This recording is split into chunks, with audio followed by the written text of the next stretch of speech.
Nunca imaginé que mi vida daría un giro tan drástico a los 42 años de edad.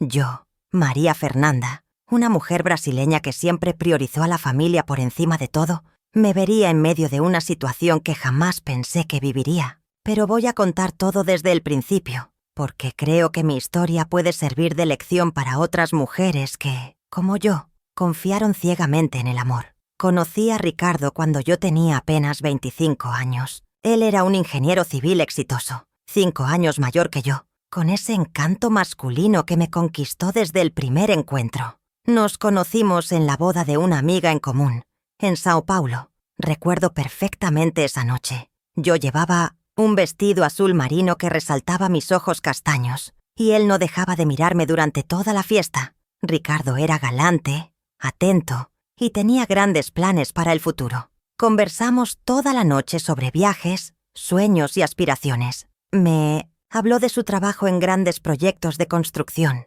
y de cómo siempre había soñado con expandir sus negocios a otros países. Yo, licenciada en administración, trabajaba en una empresa de recursos humanos, pero siempre había soñado con tener mi propia familia y construir un hogar sólido. Nuestro noviazgo duró 3 años intensos y apasionados. Ricardo me llevaba a cenas románticas, viajes de fin de semana al interior de Sao Paulo, y siempre demostraba cuánto me amaba. Tenía la costumbre de aparecer en mi trabajo con flores, sin razón alguna, solo para verme sonreír. Mis amigas siempre decían que yo tenía suerte de haber encontrado a un hombre tan dedicado y cariñoso. Nos casamos en una ceremonia hermosísima en la iglesia del barrio donde crecí, en Perdices. Fue una boda de ensueño, con 200 invitados, vestido importado y luna de miel en Cancún, México. Irónicamente, fue nuestro primer viaje juntos al país que, años después, se convertiría en el escenario de la mayor decepción de mi vida. Durante los primeros años de matrimonio, todo parecía perfecto. Ricardo prosperaba en sus negocios, construyendo condominios residenciales y comerciales por toda la Gran Sao Paulo. Yo dejé mi trabajo para dedicarme completamente a nuestro hogar y, 2 años después de casarnos, quedé embarazada de nuestra primera hija, Isabella. El embarazo fue tranquilo y Ricardo se mostró como un futuro padre ejemplar, asistiendo a todas las consultas médicas y decorando la habitación del bebé con tanto cariño que me emocionaba. Isabela nació en una soleada mañana de octubre, pesando 3,2 kilos, con los ojos oscuros de su padre y mi cabello castaño. Ricardo lloró de emoción al sostenerla por primera vez, y en ese momento estuve segura de que nuestra familia sería indestructible. 2 años después, llegó Miguel,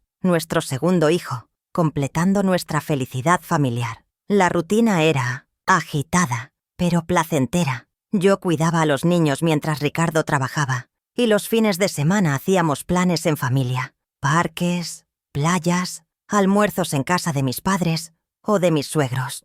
Los niños crecían sanos y felices, y yo me sentía realizada como madre y esposa. Fue cuando Isabela cumplió 8 años y Miguel 6 que Ricardo llegó a casa con una noticia que cambiaría nuestras vidas por completo. Había recibido una oferta irresistible para asumir la gerencia de una gran constructora mexicana, con sede en Ciudad de México. El salario era 3 veces mayor que el que ganaba en Brasil, y la empresa ofrecía todas las facilidades para el traslado de la familia: casa amueblada, colegio privado para los niños, seguro médico completo e incluso clases de español. Confieso que, al principio, me asustó la idea. Dejar Brasil significaba abandonar nuestra vida construida, nuestros amigos, nuestra familia. Mis padres ya eran mayores, y la idea de estar lejos de ellos me angustiaba. Pero Ricardo fue convincente con sus argumentos. Sería una oportunidad única de crecimiento profesional.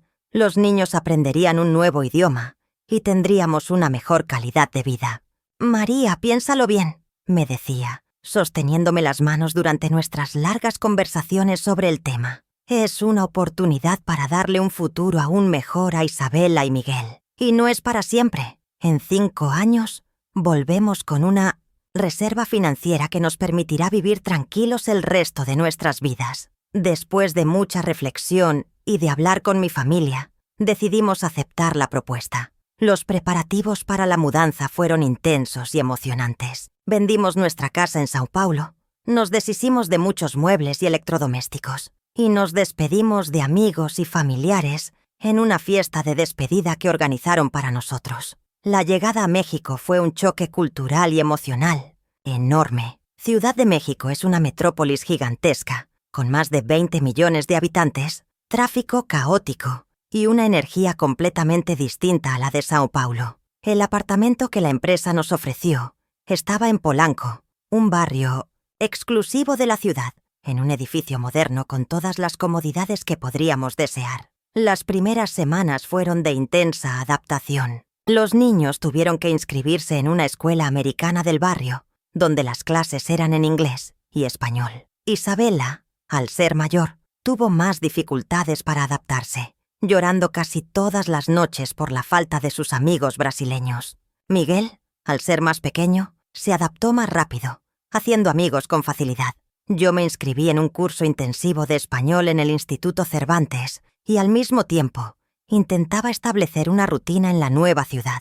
Ricardo estaba completamente absorbido por el nuevo trabajo, saliendo temprano y regresando tarde, muchas veces viajando a obras en otras ciudades mexicanas. Durante los primeros meses, nuestra vida conyugal se mantuvo estable. Ricardo se mostraba cansado por el trabajo, pero aún dedicaba tiempo a la familia los fines de semana. Explorábamos juntos la ciudad, visitábamos museos como el de antropología y el de Frida Kahlo, y hacíamos excursiones los fines de semana a ciudades cercanas como Cuernavaca y Puebla. Fue en el 6º mes de nuestra estadía en México cuando empecé a notar cambios sutiles en el comportamiento de mi esposo. Ricardo empezó a llegar aún más tarde a casa, siempre justificando con reuniones extras o cenas de negocios. Su celular, que antes dejaba en cualquier parte, ahora siempre lo tenía consigo, incluso en el baño. Empezó a preocuparse más por su apariencia, comprando ropa nueva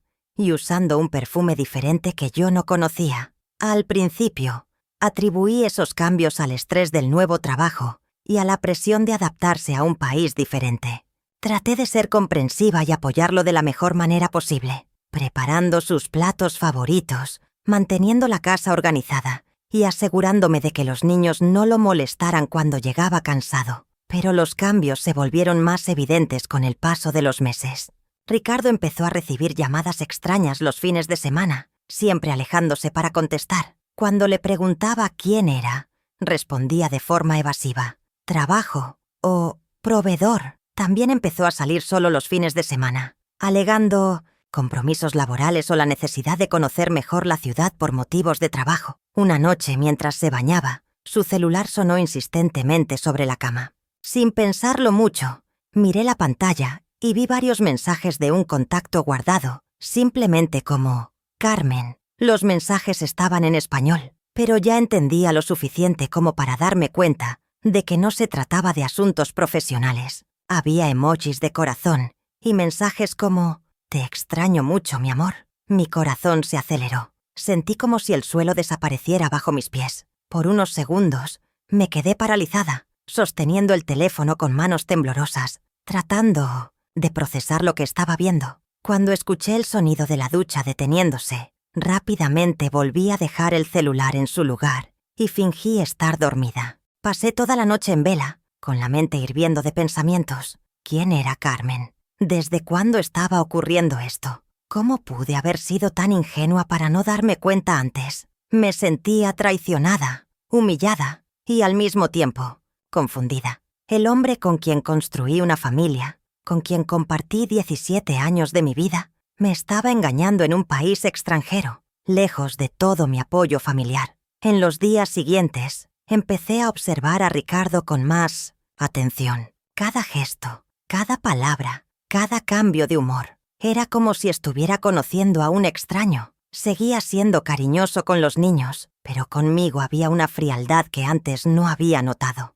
Nuestros momentos íntimos se habían vuelto raros y mecánicos. Durante 2 semanas, viví en una agonía silenciosa. Me despertaba cada mañana esperando que confesara o que al menos mostrara alguna señal de culpa. Pero no pasaba nada. Ricardo seguía su rutina normalmente. Llegaba tarde, justificaba sus ausencias y mantenía el celular siempre bien protegido. La confirmación llegó de una forma que jamás imaginé. Un sábado por la mañana Ricardo dijo que necesitaba ir a la oficina a resolver unos asuntos urgentes. Los niños estaban viendo dibujos animados en la sala, y yo aproveché para arreglar nuestra habitación. Al hacer la cama, encontré un pequeño pendiente de plata debajo de su almohada. Un pendiente que definitivamente no era mío. Sostuve ese minúsculo pendiente con las manos temblorosas. Era la prueba concreta que no quería encontrar, pero que, de alguna forma, había estado buscando. Me senté al borde de la cama y lloré,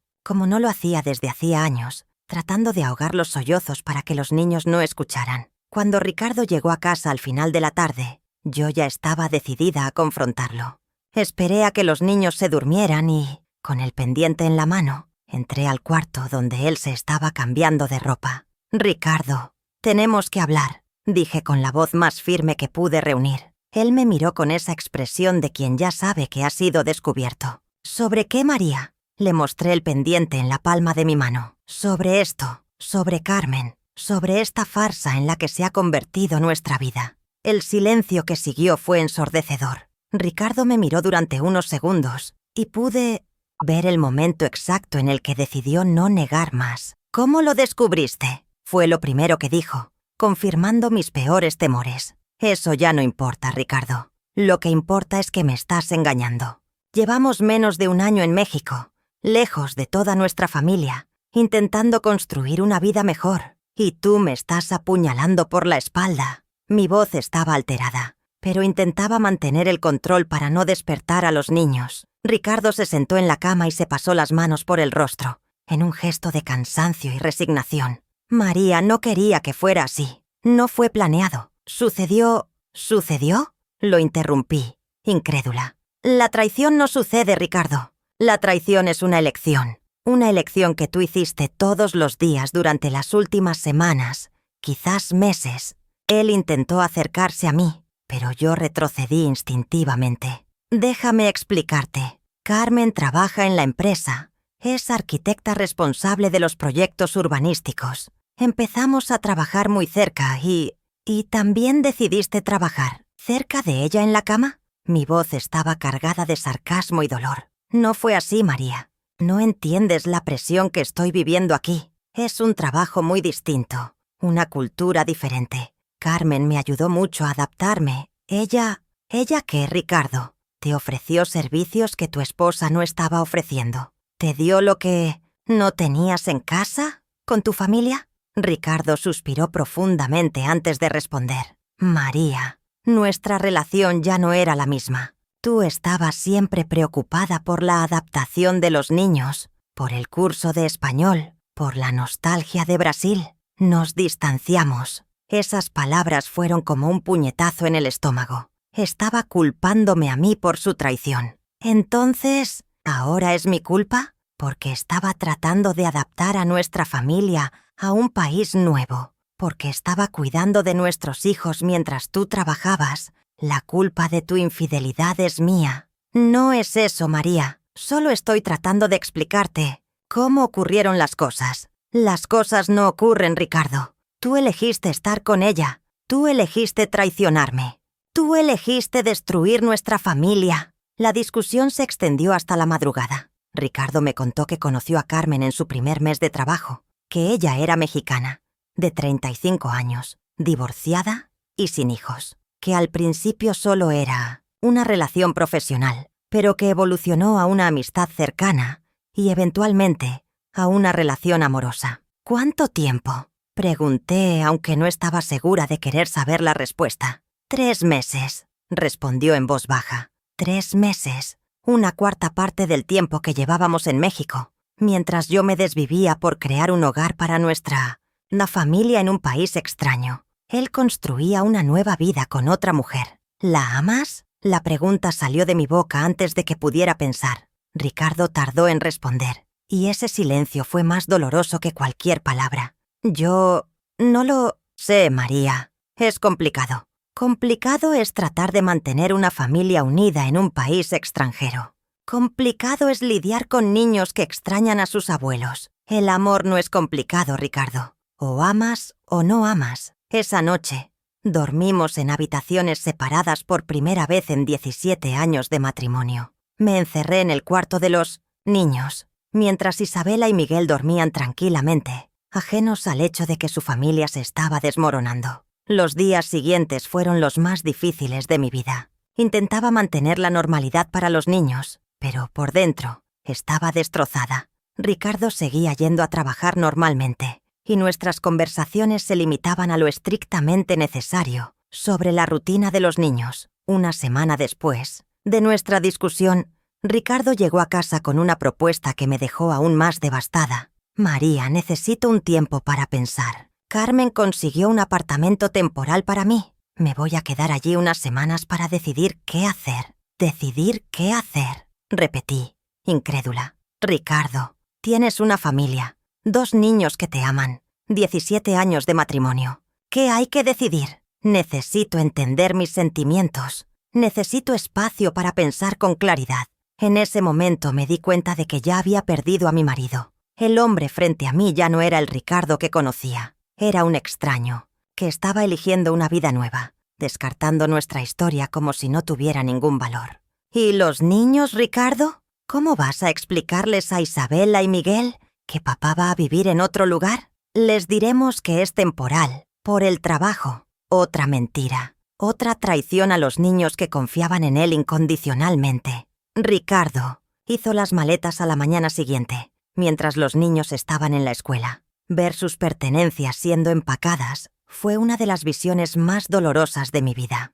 Era como ver nuestro matrimonio siendo literalmente empacado y llevado lejos. Cuando Isabela y Miguel volvieron de la escuela y preguntaron dónde estaba papá, mentí como él había sugerido. Les dije que estaba trabajando en un proyecto especial y que estaría fuera unos días. Isabela, siempre más perspicaz, me miró con desconfianza, pero Miguel aceptó la explicación sin hacer preguntas. Las 2 semanas siguientes fueron un infierno personal. Tenía que mantener la fachada de normalidad para los niños, pero por dentro me estaba muriendo poco a poco. No podía comer bien, no dormía bien y vivía en piloto automático, haciendo solo lo esencial para mantener la casa funcionando. Ricardo llamaba todos los días para hablar con los niños, pero nuestras conversaciones eran breves y formales. Preguntaba si todo estaba bien, si necesitábamos algo, y yo respondía con monosílabos. Lo peor era ver la alegría de los niños cuando él llamaba,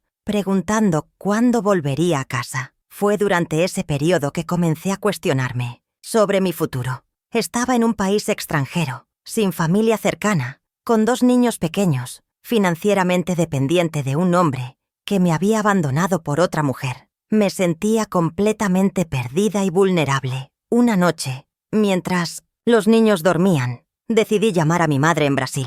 Había evitado contarle a mi familia sobre la situación, por vergüenza y con la esperanza de que las cosas se resolvieran. Pero en ese momento necesitaba desesperadamente apoyo. «Mamá», comencé, y mi voz falló inmediatamente. «¿María? ¿Qué? ¿Pasó, hija? ¿Estás bien?» Y entonces me derrumbé. Le conté todo a mi madre. La traición, la separación temporal, mi miedo al futuro, mi sensación de desamparo. Lloré tanto que apenas podía hablar. Online Doc Translator, Wikipedia Core Wikipedias 14. Mi madre, con su sabiduría de 68 años y 45 años de matrimonio con mi padre, me escuchó pacientemente antes de decir: «Hija, necesitas volver a casa. Ese hombre no te merece ni a ti ni a esos niños. Sistransoft.com plus 14 Wikipedia plus 14 Wikipedia plus 114. Pero mamá, no es tan simple. Estoy en México, sin trabajo, sin dinero propio. Online Doc Translator, 3translate.com plus 13 wordvice.ai plus 113. María, eres mi hija. Esta familia siempre tendrá las puertas abiertas para ti. Tu padre y yo ya hablamos sobre esto cuando nos contaste que ibas a México. Si las cosas salían mal, siempre tendrían a dónde volver. Text Cortex Plaum Pua Translate.com forwardvice.ai 14 esa. Conversación con mi madre fue un punto de inflexión. Por primera vez en semanas, sentí que tenía una opción, una salida a esa situación asfixiante. Al día siguiente, Ricardo apareció en casa sin avisar. Mientras los niños estaban en la Escuela. Estaba diferente, más delgado, con una expresión cansada que nunca había visto antes. María, necesitamos hablar seriamente, dijo, sentándose en la sala como si fuera un visitante en su propia casa. Te escucho, respondí, manteniendo distancia, física y emocional. He tomado una decisión. Quiero divorciarme. Aunque esperaba esas palabras, escucharlas fue como recibir un disparo. ¿Y Carmen? Carmen y yo estamos juntos. Ella está embarazada. El mundo se detuvo. Carmen estaba embarazada. Mi esposo, que me había abandonado hace 2 semanas, ya estaba esperando un hijo con otra mujer. La traición tenía capas que ni siquiera imaginaba. ¿Embarazada? Logré susurrar. Sistransov.com +2 ma Wikipedia +translate.com +2. De 2 meses. María, sé que es difícil de entender, pero necesito asumir mis responsabilidades. ¿Responsabilidades? Mi voz salió más alta de lo que pretendía. ¿Y tus responsabilidades con Isabela y Miguel? ¿Y tus responsabilidades conmigo, con nuestra familia? Seguiré siendo su padre, María. Pagaré la pensión. Los visitaré siempre que sea posible. ¿Visitarlos? Ricardo, son tus hijos. No son sobrinos que visitas de vez en cuando. Ricardo suspiró, pasándose las manos por el cabello. María, sé que estás dolida, pero necesitamos ser prácticos. Puedes quedarte en el apartamento hasta el final del contrato, que es dentro de 4 meses. Eso te dará tiempo para organizarte. ¿Organizarme? ¿Cómo, Ricardo? No he trabajado en 10 años. Estoy en un país extranjero donde apenas hablo el idioma. ¿Cómo esperas que me organice? Text Cortex. Puedes volver a Brasil. Tu familia te ayudará. Entonces, ¿eso es todo? 17 años de matrimonio, 2 hijos, una vida entera construida juntos. ¿Y tu solución es que vuelva corriendo a casa de mi madre? Ricardo se levantó, claramente incómodo con la conversación. María no quería que fuera así, pero las cosas cambiaron. Yo cambié. No cambiaste, Ricardo. Solo mostraste quién siempre fuiste. Un cobarde que abandona a la familia cuando las cosas se ponen difíciles. Salió de casa sin responder, y me quedé sola con el peso de la nueva realidad. Mi matrimonio había terminado. Mi esposo estaba esperando un hijo con otra mujer, y necesitaba reconstruir mi vida desde cero, en un país extranjero. Cuando los niños regresaron de la escuela ese día, supe que ya no podía mentirles. Isabela, especialmente, estaba percibiendo que algo estaba muy mal. Durante la cena preguntó directamente: «Mamá, ¿por qué papá no vuelve a casa?». Fue una de las conversaciones más difíciles de mi vida.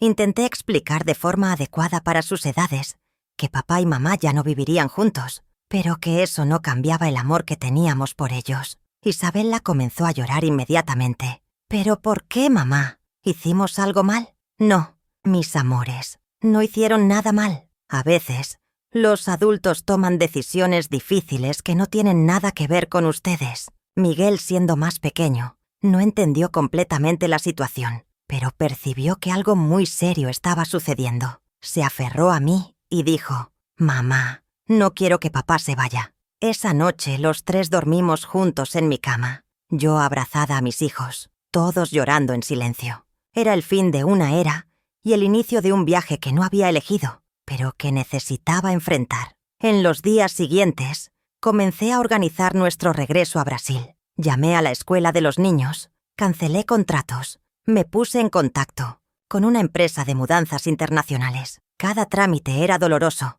porque representaba el fin definitivo de la vida que habíamos construido. Ricardo aparecía esporádicamente para ver a los niños, siempre con prisa, siempre incómodo. Era obvio que su nueva vida con Carmen ocupaba todo su tiempo y atención.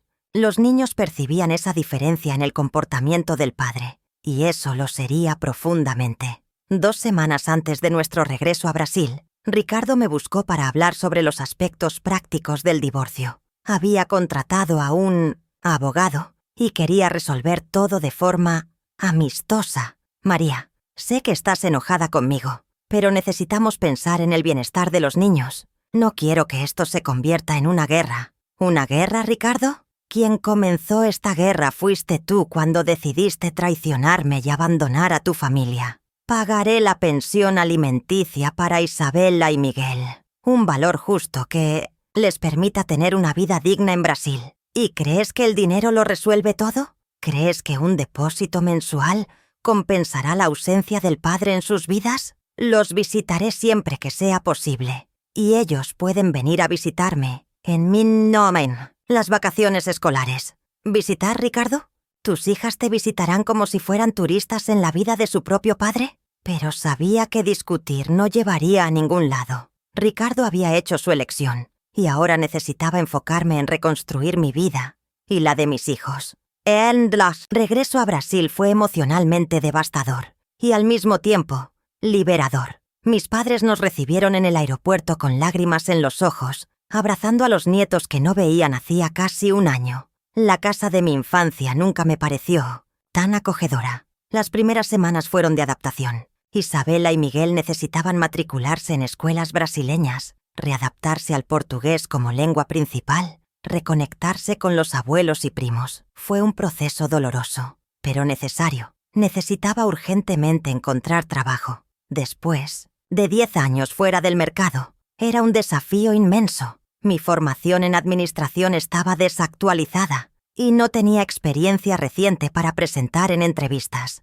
Pero mi determinación de reconstruir nuestra vida era mayor que cualquier obstáculo. María, cometí un error terrible. Carmen me dejó. Se llevó a Diego a casa de su madre y no quiere volver a verme. Por unos segundos me quedé en silencio, procesando la información. La mujer por la cual él había destruido nuestra familia lo había abandonado. ¿Qué quieres que te diga, Ricardo? Pregunté sorprendida por mi propia frialdad. Yo estaba pensando, tal vez podríamos hablar sobre la posibilidad ¿De qué? ¿De volver? ¿De empezar de nuevo? Mi voz estaba cargada de incredulidad. Yo sé que me equivoqué, María. Sé que te hice daño. Quería a las niñas, pero quizás podríamos intentarlo otra vez. Ricardo, tú me traicionaste. Me abandonaste en un país extranjero con 2 hijos. Elegiste construir una nueva familia con otra mujer. Y ahora, porque ella te dejó, ¿quieres volver conmigo como si yo fuera tu plan B? No es eso, María. Me di cuenta de que tú y las niñas son lo que realmente importa en mi vida. Curioso cómo te diste cuenta de eso solo después de que ella te abandonó. La conversación se prolongó por unos minutos más, con Ricardo suplicando por una segunda oportunidad y yo manteniéndome firme en mi negativa. Cuando colgué, él apareció en mi puerta. Entonces me vi en un camino sin retorno, pero elegí que yo era la mejor opción para mi vida. Lo dejé allí mismo llamándome y seguí con mi vida sin él, y nunca más volvió a